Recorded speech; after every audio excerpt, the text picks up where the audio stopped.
لله نحمده ونستعينه ونستغفره ونؤمن به ونتوكل عليه ونعوذ بالله من شرور أنفسنا ومن سيئات أعمالنا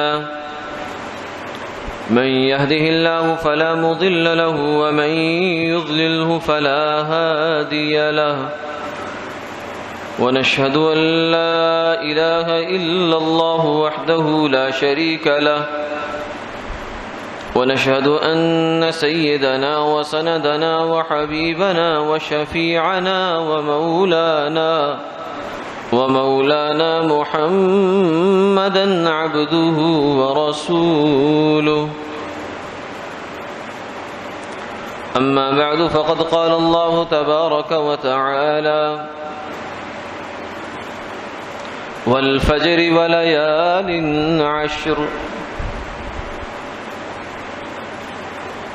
وقال النبي صلى الله عليه وسلم سيد الشهور شهر رمضان وأعظمها حرمة عند الله ذو الحجة أو كما قال عليه الصلاة والسلام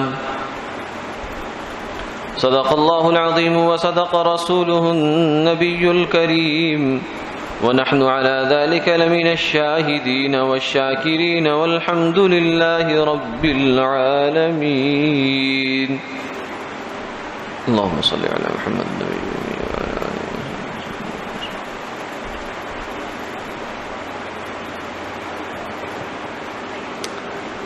محترم و مکرم حاضرین و سامعین،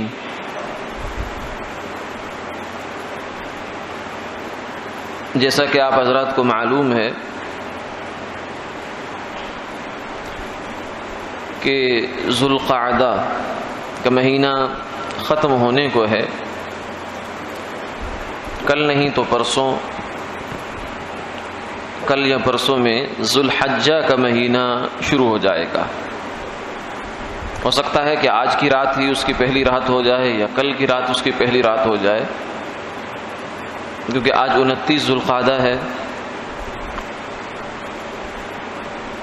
تو کل یکم ذوالحجہ بھی ہو سکتی ہے اور ورنہ پرسوں تو بہرحال ہو جائے گی۔ یہ جو ذوالحجہ کا مہینہ آ رہا ہے یہ معمولی مہینہ نہیں ہے۔ قرآن پاک میں آتا ہے والفجر ولیال عشر، قسم ہے فجر کی اور 10 راتوں کی۔ ان 10 راتوں سے مراد کیا ہے؟ مفسرین کی ایک بڑی تعداد کا اس بات پر اتفاق ہے کہ ان 10 راتوں سے مراد یہ جو ذوالحجہ کی 10 راتیں ہیں یہ ہیں۔ یکم ذوالحج سے لے کر 10 ذوالحج تک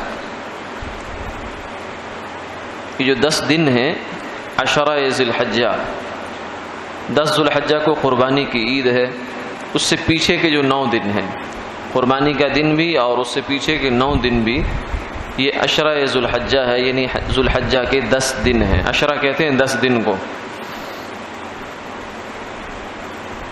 تو یہ جو 10 دن ہیں، ان کی جو 10 راتیں ہیں، یہ بہت برکت والی، بہت عظمت والی، بہت رحمت والی، بہت انوارات والی راتیں ہیں۔ اللہ کی رحمت خاصہ ان راتوں میں متوجہ ہوتی ہے انسانوں کی جانب۔ آپ اس کی اہمیت کا اور اس کی عظمت کا اندازہ اس بات سے لگائیں کہ اللہ نے ان 10 راتوں کی قسم کھائی ہے۔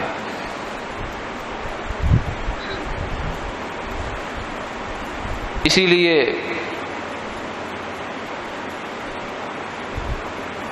علماء کا، محدثین کا اس بات میں اختلاف ہو گیا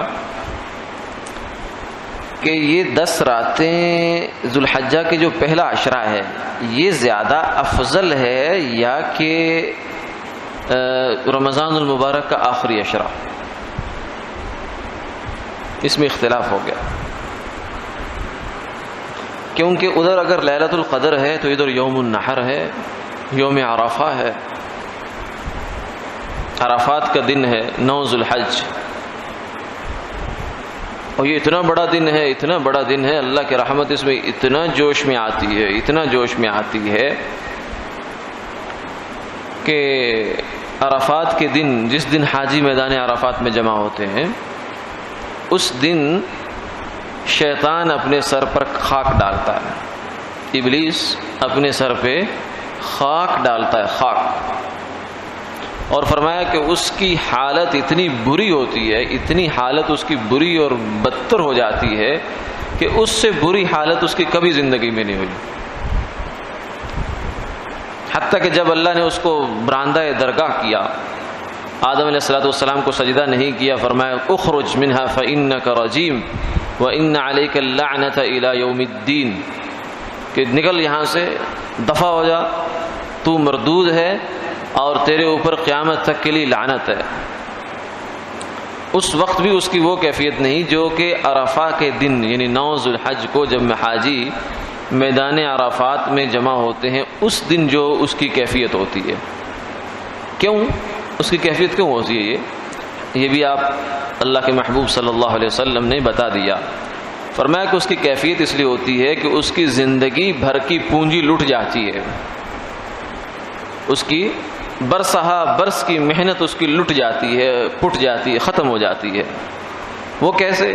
وہ اس طریقے سے کہ وہ برسہا برس تک ایک انسان سے برے کام کرواتا ہے، گناہ کرواتا ہے، اللہ کی نافرمانیاں کرواتا ہے، اور وہ بندہ عرفات میں پہنچ گیا یا دنیا کے کسی بھی کونے میں ہے، وہاں جا کر اس نے اللہ سے گڑ گڑا کر معافی مانگ لی، آنسو بہا لیے، آنسو نہیں بہہ سکے لیکن آنسو کے بہنے کی شکل ہی بنا لی، تو اللہ کی جانب سے ایسی رحمت کی ہوا چلتی ہے اور ایسا رحمت کا پانی برستا ہے، بارش برستی ہے کہ اس انسان کے سارے زندگی کے گناہوں کو صاف کر کے دھو دیتی ہے۔ اب یہ شیطان کو یہ دکھ ہوتا ہے، وہ تو کہتا ہے کہ میں نے تو اتنی بڑی پارٹی بنائی تھی اپنی کہ میں ان کو لے جاؤں گا اپنے ساتھ جہنم میں، میں بھی جاؤں گا جہنم میں، ان کو بھی لے کے جاؤں گا، لیکن یہ کیا ہو گیا، میرا سارا کیا کرایا اس پر پانی پھر گیا، اس لیے اس کو بہت افسوس ہوتا ہے۔ تو یوم النحر کا دن بڑا افضل دن ہے، اس لیے فرمایا کہ یوم عرفہ کا دن جو ہے یہ بڑا افضل دن ہے 9 ذو الحجہ کا۔ اسی لیے سرکار دو عالم صلی اللہ علیہ وسلم نے فرمایا کہ ان میں سے جو 9 ذو الحج کا اگر کوئی انسان روزہ رکھ لے، 9 ذو الحج کا اگر کوئی آدمی روزہ رکھ لے، اور یہ روزہ حاجی کے لیے نہیں ہے، حاجی کیونکہ وہاں روزے سے آگے بڑھ کر کام کر رہا ہے، روزہ اس کے لیے مشقت کا باعث ہوگا، وہاں اس کے لیے نہیں ہے روزہ، یہ روزہ ہمارے لیے جو حج پہ نہیں گئے، اللہ سب کو لے جائے، اللہ ہر مسلمان کو حرمین شریفین کی مقبول حاضری کی بار بار سعادت نصیب فرمائے۔ تو جو حج پر بالفعل نہیں ہے، موجود نہیں ہے وہاں، اس کے لیے فرمایا کہ جو بندہ روزہ رکھتا ہے 9 ذی الحج کا، بلکہ اس سے پہلے یہ سنیں کہ ان 10 دنوں کے روزے کی کیا فضیلت ہے، ان 10 دنوں کے روزے کی کیا فضیلت ہے۔ ان 10 دنوں کے روزے کی فضیلت یہ ہے کہ ہر ایک روزے سے 1 سال کے گناہ معاف ہو جاتے ہیں، 10 دن کے روزے کی یہ فضیلت۔ یکم ذو الحج کا روزہ 1 سال کے گناہ معاف، 2 دن دوسرا، تیسرا، چوتھا، 5واں، اور جو 9 ذو الحج کا روزہ ہے پھر وہ اور زیادہ افضل ہوتا ہے، اس میں فرمایا کہ 1 سال پہلے کے اور 1 سال اگلے کے یہ اللہ تعالیٰ اس شخص کے گناہ معاف فرما دیتے ہیں۔ 9 ذو الحج کے روزے کی یہ فضیلت ہے۔ تو اس لیے علماء میں اختلاف ہوا کہ یہ 10 دن ذو الحجہ کے افضل ہیں یا کہ رمضان کے 10 دن افضل ہیں، ٹھیک ہے، یعنی دونوں جانب بڑی اپیلنگ قسم کی چیزیں ہیں، یہ اپیل کرتے ہیں کہ ان کو زیادہ فوقیت ہونی چاہیے، یہ اپیل کرتے ہیں ان کو زیادہ فوقیت ہونی چاہیے۔ تو کچھ حضرات نے تو کہہ دیا کہ ذو الحجہ کے دن افضل ہے، عشرہ ذو الحجہ یہ عشرہ رمضان سے افضل ہے، لیکن کچھ حضرات نے یہ فرمایا کہ نہیں، ایسی بات نہیں ہے، اصل کہانی یہ ہے کہ دونوں کو اللہ نے اپنی اپنی جگہ فضیلت دی ہے، دونوں کو اپنی اپنی جگہ اللہ نے فضیلت بخشی ہے۔ وہ اس طریقے سے کہ رمضان کے عشرے کو رات بہت افضل دے دی ہے، رمضان کے عشرے کو رات بہت اونچی دے دی ہے. کون سی رات؟ لیلۃ القدر کی رات. خیر من الف شہر، جو کہ 1000 مہینے سے زیادہ ہے. تو اس رات نے اس کی راتوں کو قیمتی بنایا، اور اس کے نتیجے میں دن بھی قیمتی ہو گیا، پورا عشرہ قیمتی ہو گیا. لیکن ذو الحجہ کا جو عشرہ ہے اس کا دن قیمتی ہے. یوم عرفہ 9 ذو الحج کا جو دن ہے یہ بہت قیمتی دن ہے. ادھر رات قیمتی ہے، ادھر دن قیمتی ہے. تو اللہ تعالیٰ نے اس کو ایک قیمتی چیز وہاں دی ہے اس عشرے کو، اور ایک قیمتی چیز اس عشرے کو دی ہے. یعنی گویا کہ مقصد یہ ہے کہ ان دونوں کا پلہ آپس میں برابر برابر گیا. رمضان کا آخری عشرہ ہو یا ذو الحجہ کا پہلا عشرہ ہو، دونوں کی آپس میں 19-20 کا فرق ہو تو ہو، ورنہ برابر ہی ہیں. تو اس لیے ان ایام میں فرمایا کہ اللہ کو راضی کرو. ان ایام کو معمولی ایام نہ سمجھا جائے. ان اوقات کو ذو الحجہ کا چاند نظر آنے کے بعد چند اعمال ہیں جن کی اہتمام کر لیا جائے تو انشاءاللہ یہ وقت ہمارا قیمتی بن جائے گا. پہلا عمل تو یہ ہے کہ جس شخص نے قربانی کرنی ہے، اس کا قربانی کا ارادہ ہے، تو وہ بندہ ذو الحجہ کا چاند نظر آنے سے پہلے اپنے ناخن اور اپنے بال یا جسم کی جو ضرورت سے زائد بال کاٹنے ہوتے ہیں وہ بال پہلے سے بنوا لے، پہلے سے کاٹ لے. ابھی سے ان سے اس صفائی سے، اس انتظام اہتمام سے فارغ ہو جائے. اور ذو الحجہ کا جو ہی چاند نظر آ جائے تب سے لے کر اپنی قربانی کے ذبح ہونے تک ان کو پھر نہ کاٹے. یہ ہے مستحب بات ہے اس شخص کے لیے جس نے قربانی کرنی ہے، چاہے وہ قربانی اس کے ذمے ہے یا نہیں ہے، لیکن قربانی کا اس نے ارادہ کر لیا اور وہ جانور خرید چکا ہے یا خریدنا چاہتا ہے، لیکن بہرحال اس نے قربانی کا ارادہ کیا ہوا ہے. تو اب اس کے لیے مستحب یہ ہے، باعث ثواب ہے یہ بات کہ وہ اپنے ناخنوں کو نہ کاٹے. کیوں؟ یہ ایک درجے میں حج کرنے والوں کے ساتھ مشابہت بن جائے گی، ان کی نقل ہو جائے گی. تو جیسے اصل پر رحمتیں پڑتی ہیں، اللہ کی رحمتوں پر قربان جائیں، اس کے عطاؤں پہ قربان جائیں کہ وہ شباہت والوں کو بھی محروم نہیں کرتے. جو کسی کی صورت اختیار کرتا ہے اسے بھی کچھ نہ کچھ حصہ عطا فرما دیا جاتا ہے. جیسے فرمایا نا کہ اللہ کے سامنے روو، اپنے نامہ اعمال سامنے رکھ کر، اپنے گناہ سامنے رکھ کر رو لو. پھر ساتھ ہی یہ بھی فرما دیا فَإِن لَمْ تُبَاكُوا، اگر تمہیں رونا نہیں آتا تو مایوس نہ ہو. اگر تمہیں رونا نہیں آتا تو اللہ کی رحمت سے مایوس نہ ہو جانا، اس لیے کہ اللہ بڑے کریم ہیں، بڑی کرم والی ذات ہے. وہ کہتے ہیں کہ رونا نہیں آتا تو رونے کی شکل ہی بنا لو. جو رونے والے کو رونے پر ملتا ہے، جو آنسو بہانے والے کو آنسو بہانے پہ ملتا ہے، تمہیں صرف صورت اور شکل بنانے بھی اللہ تعالیٰ فرما دیں گے. ایسی کریم ذات ہے. تو جس آدمی کا قربانی کا ارادہ ہو وہ آدمی یہ نہ کرے. مستحب ہے، فرض واجب نہیں ہے. اگر کسی نے کر لیا تو کوئی گناہ نہیں ہے اس کا، لیکن نہ کرے تو اچھا ہے. اہتمام کر لے تو ثواب کا کام ہے، باعث برکت ہے، باعث ثواب ہے. دوسری چیز یہ ہے کہ اس عشرہ ذو الحجہ میں جو ہے وہ دن کا روزہ ہے. ان کے دنوں کے، عید کے دن کا روزہ نہیں، 9 دن تک روزہ رہے گا. حاجیوں کے لیے 8 ذو الحجہ تک ہے، 9 کا ان کا روزہ نہیں ہے. اور جو غیر حاجی ہیں، یہاں حج پہ نہیں ہیں، ان کے لیے یہ ہے کہ وہ 9 ذو الحجہ تک کی جو 9 دن بنتے ہیں، یکم سے لے کر، پہلی سے لے کر 9 تک، ان کے روزے رکھیں. یہ بھی مستحب ہے، بہت باعث اجر ہے. ایک روزہ 1 سال کے برابر ہے. اور رات کو عبادت کریں. فرمایا کہ اس عشرہ ذو الحجہ کی راتوں کی عبادت یہ لیلۃ القدر کے برابر جا پڑتی ہے اللہ کے ہاں. تو اس لیے رات کو عبادت میں گزارا جائے. اور اگر کسی کے ذمہ قربانی ہے تو وہ اپنے جانور کی خریداری کی فکر کرے. اگر جتنا جلدی جانور خریدا جا سکتا ہے وہ خرید لینا چاہیے۔ من کان لہ سعۃ ولم یضحی فلا یقربن مصلانا، سرکار دو عالم صلی اللہ علیہ وسلم نے فرمایا کہ جس شخص کے پاس گنجائش ہو قربانی کرنے کی اور وہ قربانی نہیں کرتا تو فلا یقربن مصلانا، ہماری عیدگاہ کے قریب بھی نہ آئے۔ اور خود قربانیاں کرنے پہ اجر کتنا ہے؟ فرمایا کہ بکل قطرۃ حسنہ، ہر جانور کا ذبح کرتے ہو تو جو اس کا خون گرتا ہے ایک قطرے کے بدلے ایک نیکی ملتی ہے۔ بکل شعرۃ حسنہ، اور پھر فرمایا کہ ایک بال کے بدلے میں ایک نیکی ملتی ہے۔ تو کتنا بڑا اجر ہے۔ قربانی کے جانور کی کھال، اس کی اون، اس کے بال، اس کے کھر، اس کے سینگ، یہ سب چیزیں فرمایا تمہارے نامہ اعمال میں تولی جائیں گی۔ تو اجر ہی اجر ہے، اجر ہی اجر ہے۔ اب وسعت کس شخص پر ہوتی ہے؟ مختصر بات یہ ہے کہ آج کل کے زمانے میں جس شخص کے پاس تقریباً 50,000 یا 45 سے 50,000 کے درمیان کسی شخص کے پاس اگر کیش موجود ہے تو اس پر قربانی واجب ہے۔ اگر کسی شخص کے پاس 1 تولہ سونا موجود ہے تو اس پر قربانی واجب ہے۔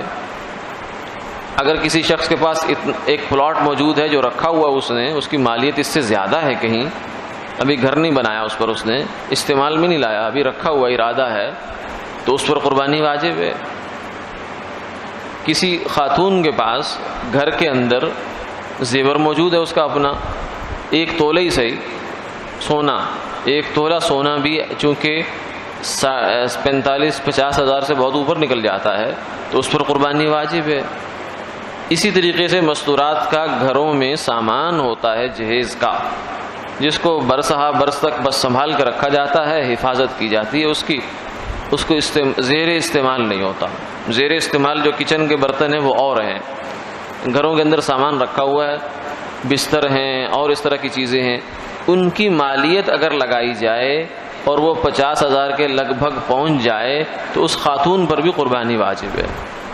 تو قربانی کے واجب ہونے کے لیے آدمی کا سیٹ ہونا کوئی ضروری نہیں ہوتا، تاجر ہونا کوئی ضروری نہیں ہوتا، برسر روزگار ہونا کوئی ضروری نہیں ہے، اور مرد ہونا کوئی ضروری نہیں ہے، بلکہ قربانی ہر اس شخص پر واجب ہو سکتی ہے جو اتنی مالیت کا مالک ہے، چاہے وہ طالب علم ہو، چاہے وہ گھریلو خاتون ہو، گھر میں کوئی کمانے والی نہیں ہے، چاہے وہ ملازم ہو، چاہے وہ تاجر ہو، چاہے کچھ بھی ہے، اس کے پاس اگر مالیت موجود ہے، چاہے وہ بیوہ ہے چاہے معذور ہے، اگر اتنی مالیت اس کے پاس موجود ہے تو اس پر قربانی واجب ہے، اس کو قربانی کرنی پڑے گی، اور نہ کرنے کی صورت میں بڑی وعید ہے، اللہ تعالیٰ اس وعید سے سب کو محفوظ رکھے۔ تو جانور قربانی کا بھی انہی دنوں میں اہتمام سے خرید لینا چاہیے، اور پھر انہی دنوں میں دن کا روزہ، رات کی عبادت اور ذکر، اذکار اور تلاوت وغیرہ اس کا اہتمام ہو، بالخصوص تسبیح و تحمید اور تکبیر اور تحلیل۔ تسبیح کہتے ہیں سبحان اللہ، تحمید کہتے ہیں الحمدللہ، اور تحلیل کہتے ہیں لا الہ الا اللہ، تکبیر کہتے ہیں اللہ اکبر۔ تو یہ تیسرا کلمہ ہے، اس کے اندر یہ ساری چیزیں ہیں، سبحان اللہ والحمد للہ ولا الہ الا اللہ واللہ اکبر۔ یہ جو کلمات ہیں، ان کلمات کو ان 10 دنوں میں ہم دہراتے رہیں۔ اپنے جو معمولات پہلے سے چل رہے ہیں، کوئی تسبیح چل رہی ہوگی، کوئی درود پاک کی تسبیح ہوگی، کوئی استغفار کی ہوگی، کوئی کسی چیز کی ہوگی، وہ تو چلتا ہی رہے گا، لیکن ان 10 دنوں میں کچھ بڑھا دیں، کچھ اپنی، جیسے رمضان میں عبادت کا کچھ نہ کچھ درجہ بڑھا دیا جاتا ہے، ایسے ہی ان 10 دنوں میں بھی تسبیح و تحمید اور تحلیل کو بڑھا دیا جائے۔ سیدنا عبداللہ بن عباس رضی اللہ عنہ اور سیدنا ابن عمر رضی اللہ تعالی عنہما، یہ ان کا معمول یہ تھا کہ یہ بازار میں جاتے تھے ان دنوں میں، یہ ذوالحجہ کے 10 دن ہوتے تھے، ان دنوں میں بازار میں جاتے تھے تو بلند آواز سے لوگوں کو متوجہ کرنے کے لیے، یاد دہانی کرانے کے لیے یہ تسبیح پڑھا کرتے، سبحان اللہ الحمدللہ لا الہ الا اللہ واللہ اکبر، تاکہ لوگوں کو بھی یاد آ جائے، کیونکہ بازار ہے، غفلت کا ماحول ہے، آدمی جو ہے بھول جاتا ہے کہ میں نے اللہ کا نام بھی لینا ہے، اور جو آدمی بازار میں اللہ کا نام لیتا ہے وہ تو اجر اور زیادہ بڑھ جاتا ہے۔ آپ دیکھیں یہاں بیٹھ کر اگر آپ چوتھا کلمہ پڑھ لیں، لا الہ الا اللہ وحدہ لا شریک لہ لہ الملک ولہ الحمد یحیی ویمیت وہو علی کل شیء قدیر، تو اجر ہے، بہت اجر ہے۔ لیکن اگر بازار میں جا کر آپ یہ کلمہ پڑھتے ہیں تو 10 لاکھ نیکیاں ملتی ہیں، وہ یہاں نہیں ملتی، وہاں ملتی ہیں۔ کیوں؟ اس لیے کہ بازار کا ماحول غفلت کا ماحول ہے۔ تو وقت کے بدلنے سے، جگہ کے بدلنے سے عمل کی قیمت بدل جاتی ہے۔ جنگ کے زمانے میں، عام زمانے میں اگر کوئی گولیاں 10 بھی چلائے تو اس کی کوئی قیمت نہیں ہے، شاید اس کو پولیس پکڑنے آ جائے، یہ تو نے کیا کیا۔ اگر کوئی فوجی جو ہے وہ اس کے پاس جو گن موجود ہے وہ عام دنوں میں اس سے فائر کر دے 5-7 تو اس کا ہو سکتا ہے اس کو نوٹس آ جائے کہ یہ کیا کیا تم نے، لیکن اس کی کوئی بہرحال ویلیو نہیں ہے۔ لیکن جنگ میں اگر وہ 10 گولیاں چلا دے گا تو شاید اس کو نشان حیدر مل جائے اپنی اس کی کارنامے پر۔ تو وقت بدلنے سے، جگہ بدلنے سے عمل کی ویلیو بدل جاتی ہے۔ تو بازار میں جب انسان بیٹھا ہے، دکان پر بیٹھا ہے، یا اپنی ملازمت کی کرسی پر بھی بیٹھا ہے، یہ بھی ایک طرح کا بازار ہی ہوتا ہے، کیونکہ ہم وہاں اپنی خدمات بیچ رہے ہوتے ہیں، اپنے اوقات بیچے ہوتے ہیں ہم نے وہاں۔ لوگ چیزیں بیچتے ہیں، ملازم اپنے اوقات بیچتا ہے، اپنی صلاحیتیں بیچتا ہے۔ تو وہاں بیٹھ کر بھی تسبیحات پڑھی جا سکتی ہیں، لیکن بشرطے کہ جو اس کے ذمے کام ہے اس میں حرج نہ ہو۔ یہ نہ ہو کہ یہ کہ میں باہر جو ہے وہ لوگ کھڑے ہیں بیچارے فائلیں لے کر یا جو بھی ان کا کام ہے، اور یہ کہتے ہیں نہیں میں نے تو ابھی تسبیح پوری نہیں کی، میں تسبیح پوری کر لوں، نہیں، یہ غلط بات ہے۔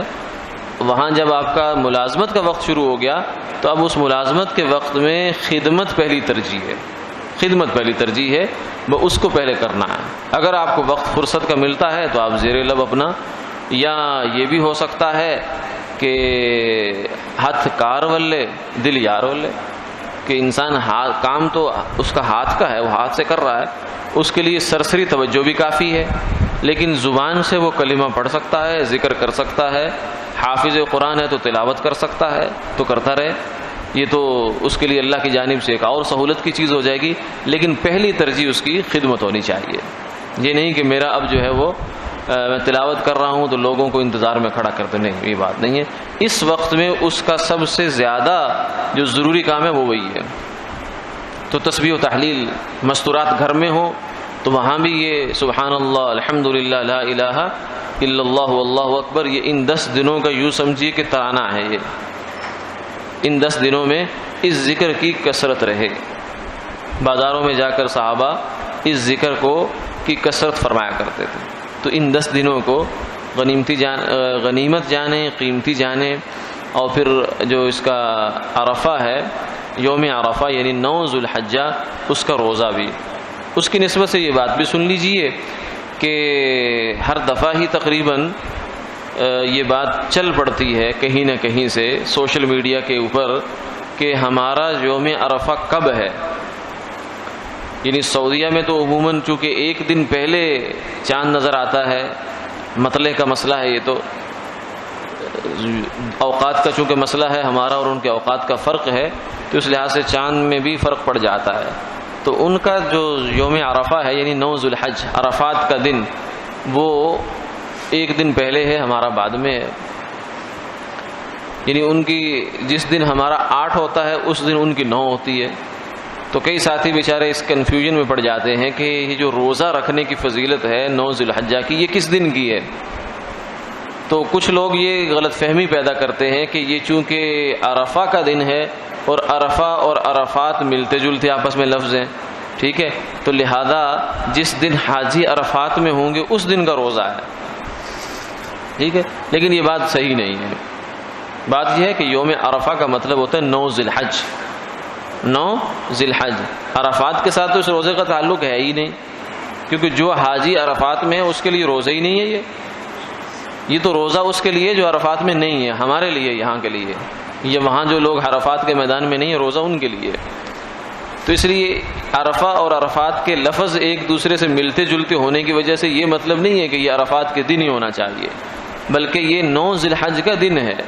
جیسے زندگی کے باقی ایام ہم عید سعودیہ کے ساتھ تھوڑی کرتے ہیں، لیلۃ القدر آپ کی اپنے وقت پہ آتی ہے، ان کے اپنے وقت پہ آتی ہے، ظہر کی نماز آپ کی اپنے وقت پہ آتی ہے، ان کے اپنے وقت پہ آتی ہے، وہاں آپ کے ہاں جو ہے وہ اس کا وقت تہجد کا وقت ختم ہو چکا ہوتا ہے، فجر کی اذانیں ہو چکی ہوتی ہیں، نمازیں بھی ہو چکی ہوتی ہیں، سعودیہ میں بھی فجر تہجد چل رہی ہوتی ہے۔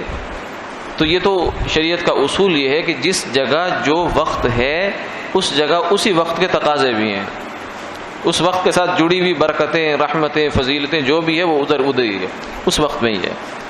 یہ اللہ کا کرم ہے، انعام ہے کہ پوری دنیا کے لوگوں کو وہ اپنے اپنے اوقات میں رحمتیں اللہ کی ملتی رہتی ہیں۔ تو عرفہ کے دن کا روزہ اسی وقت ہے جس وقت ہمارے یہاں 9 ذو الحج ہوگی، یعنی عید سے ایک دن پہلے، ٹھیک ہے جی۔ اور اس کے بعد جو اس عشرہ ذی الحجہ میں کرنے کے کاموں میں سے ایک کام یہ ہے کہ عید کی رات کو ضائع نہیں کیا جائے۔ چاند رات تو خیر یہ نہیں ہوگی، چاند تو اس کا پہلے سے نکل چکا ہوتا ہے، لیکن عید رات کہہ سکتے ہیں آپ اس کو۔ 9 ذو الحجہ ختم ہو جائے گی، آگے 10 ذی الحج یعنی کل عید ہوگی، تو یہ جو بیچ کی رات آ رہی ہے یہ رات بڑی قیمتی رات ہے۔ سرکار دو عالم صلی اللہ علیہ وسلم نے فرمایا کہ جو بندہ 5 راتوں کو زندہ کرتا ہے، جو بندہ 5 راتوں کو زندہ کرتا ہے، زندہ مطلب اس کو عبادت میں گزار دیتا ہے، اور عبادت میں گزارنے کا مطلب بھی سمجھ لینا چاہیے کہ عبادت میں گزارنے کا مطلب یہ نہیں ہے کہ رات عشاء کی نماز پڑھ کے آپ مصلی پہ کھڑے ہوں اور جناب فجر کی اذانیں ہو جائیں تو آپ ابھی مصلی پر ہوں، یہ مطلب نہیں ہے۔ اس بات کو تو اللہ نے بھی اپنے پیارے حبیب صلی اللہ علیہ وسلم کو فرمایا، یا ایھا المزمل قم اللیل الا قلیلا نصفہ او انقص منہ قلیلا، کہ اے میرے محبوب ساری رات آپ عبادت کرتے رہتے ہیں، ایسا نہ کیا کریں، کچھ آرام بھی کر لیا کریں۔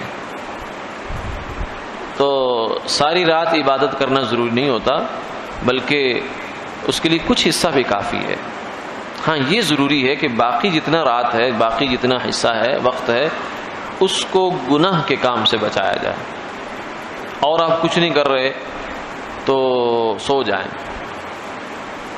لیکن اس کو لا یعنی میں گزار دینا، نافرمانی میں گزار دینا، گناہ کے کاموں میں گزار دینا، یہ درست نہیں ہے۔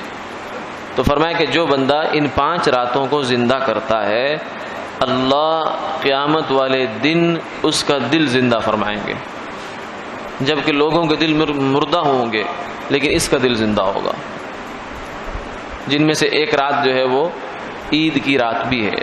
یہ جو ذو الحجہ کا 10 ذو الحج یعنی عید کا دن ہوتا ہے، اس سے پچھلی رات جو ہے یہ رات بھی ان راتوں میں شامل ہے کہ جس شخص نے اس رات کی عبادت کر لی، اللہ قیامت والے دن اس شخص کا دل زندہ فرمائیں گے۔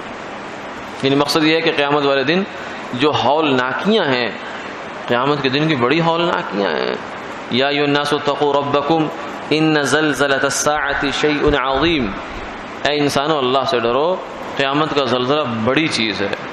یوم تذہل کل مرضعۃ عما ارضعت وتضع کل ذات حمل حملها وترى الناس سکارى وما هم بسکارى ولكن عذاب اللہ شدید، کہ اس دن کیا ہوگا، دودھ پلانے والی ماں جس بچے کے لیے رات رات تڑپتی ہے اس کو بھول جائے گی،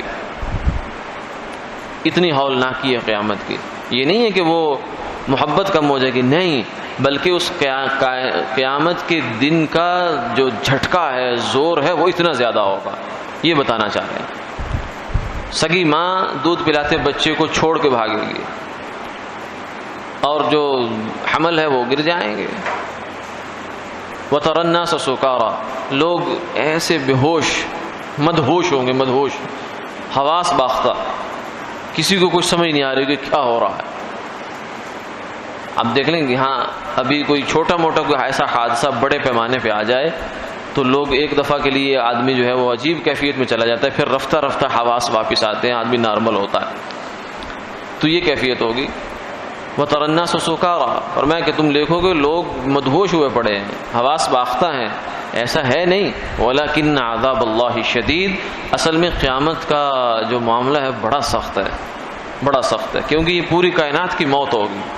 جیسے ایک شخص کی موت ہوتی ہے، اس وقت میں اس کی کیفیت عجیب ہو جاتی ہے، تو یہ پوری کائنات کی موت ہوگی۔ جو کچھ بھی ہے اس کی موت ہو جائے گی، صرف بڑا حادثہ ہے۔ تو اس حادثے کے دن میں فرمایا جو بندہ عید کی رات کو قیمتی بناتا ہے، اللہ اس رات میں اس قیامت کے دن میں اللہ اس کے دل کو زندہ رکھیں گے، اس پر یہ کیفیت طاری نہیں ہوگی، وہ قیامت کے دن سے ہولناکی میں نہیں جائے گا، وہ ڈرے گا نہیں۔ تو زندہ کرنے کا مطلب کیا ہے کہ کم سے کم ریکوائرمنٹ یہ ہے کہ عشاء کی نماز جماعت کے ساتھ ہو، عشاء کی نماز جماعت کے ساتھ انسان پڑھے، سنتیں پڑھے، وتر پڑھے، اور جناب وتر سے پہلے اگر تو آپ کو کچھ امید ہے کہ میری آنکھ کھل جائے گی، میں تہجد کے لیے کھڑا ہو سکتا ہوں، تو بڑی اچھی بات ہے، وہ بڑا قیمتی وقت ہوتا ہے۔ فرمایا صلو باللیل والناس نیام، جب لوگ سو رہے ہوں، سناٹا ہو، خاموشی ہو، اور دنیا کے سارے دروازے بند ہو چکے ہوں، سارے دروازے، جس انسان کے پاس آپ دنیا کے کسی مسئلے کے لیے فریاد لے کر جا سکتے ہیں وہ سب سو رہے ہیں، جس عدالت کا آپ دروازہ کھٹکھٹا سکتے ہیں، تھانے کا کھٹکھٹا سکتے ہیں، کسی کا سب سو رہے ہیں۔ تہجد کا وقت وہ وقت ہوتا ہے اور سب طرف سے دروازے بند ہوتے ہیں، ایک دروازہ کھلتا ہے جو اصل دروازہ ہوتا ہے، اللہ تعالیٰ کی رحمت خاصہ آسمان دنیا پر تشریف لے، سب سے نچلے آسمان پہ آتی ہے اور آ کر کہتی ہے حل من مستغفر، ہے کوئی مانگنے والا، ہے کوئی رزق طلب کرنے والا، ہے کوئی بخشش مانگنے والا، ہے کوئی اولاد مانگنے والا، ہے کوئی اولاد کی ہدایت مانگنے والا، ہے کوئی اپنے مسئلے مسائل کا حل طلب کرنے والا۔ تم جا کے لوگوں کے دروازوں پہ تھک چکے ہو، جوتے گھسیٹ کے پھٹ گئے ہیں، لیکن تمہارے کم مسئلے حل نہیں ہو رہے، تو آؤ نا، یہ در کھلا ہے۔ تو تہجد کا وقت بڑا قیمتی وقت ہوتا ہے، اس میں اللہ سے مانگنا چاہیے، اس میں مانگنے کا مزہ بھی اور یہ ہے۔ تو اگر تو یہ وقت مل جائے تو اچھی بات ہے، ورنہ اللہ کی رحمت پہ قربان جائیں۔ فرمایا کہ تم لوگ ایسا کرو، فرض پڑھو عشاء کے، سنتیں پڑھ لو، وطروں اور سنتوں کے درمیان 2 نفل تہجد کی نیت سے پڑھ لو، پھر وطر پڑھ لو، پھر سو جاؤ، اور پھر فجر کی نماز جماعت کے ساتھ پڑھ لو، تو تمہیں ساری رات قیام کا اور تہجد کا ثواب اللہ تمہارے کھاتے میں لکھ دیں گے۔ کتنا کرم ہی کرم ہے۔ فرض تو پڑھنے ہی پڑھنے ہیں، اس کو تو قرض ہے تو ادا کرنا ہی کرنا ہے، لیکن اس کے ساتھ کتنا وقت لگتا ہے، 2 نفل پڑھنے 5 منٹ لگ جائیں گے، 4 لگ جائیں گے، لیکن پوری رات تہجد کا اور نفل پڑھنے کا اللہ ثواب عطا فرمائے۔